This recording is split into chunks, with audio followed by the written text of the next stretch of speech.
Okay, here we have the HexBug Nano, and what I'm going to quickly show you is how to change a battery. I've got quite a few I'm doing because I'm setting up a large race and I like them all to have a reasonably fair chance. So, very small headed screwdriver here. Happens to be a magnetic screwdriver, so if the screw does come away from the case cover, then I've got a good chance of catching it, and also when I'm putting it back together, guiding it back in.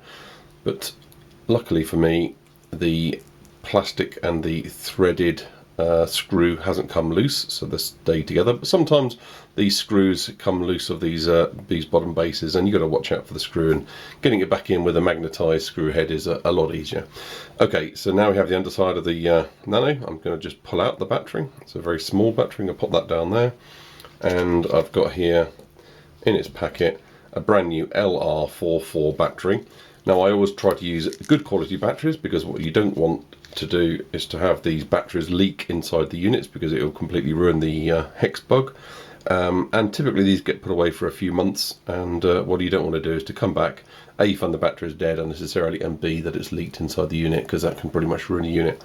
Okay, it's pretty common sense. You can see inside here, so you've got underneath in the cup that this battery sits in, two strips of metal which touch the outside edge of the battery, which creates one of the contacts.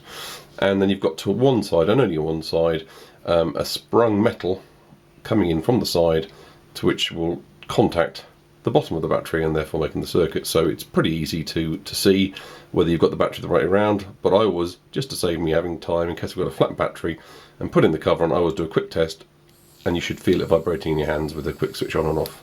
Okay, so I know I've got that correct, and I'm going to pop the cover back on.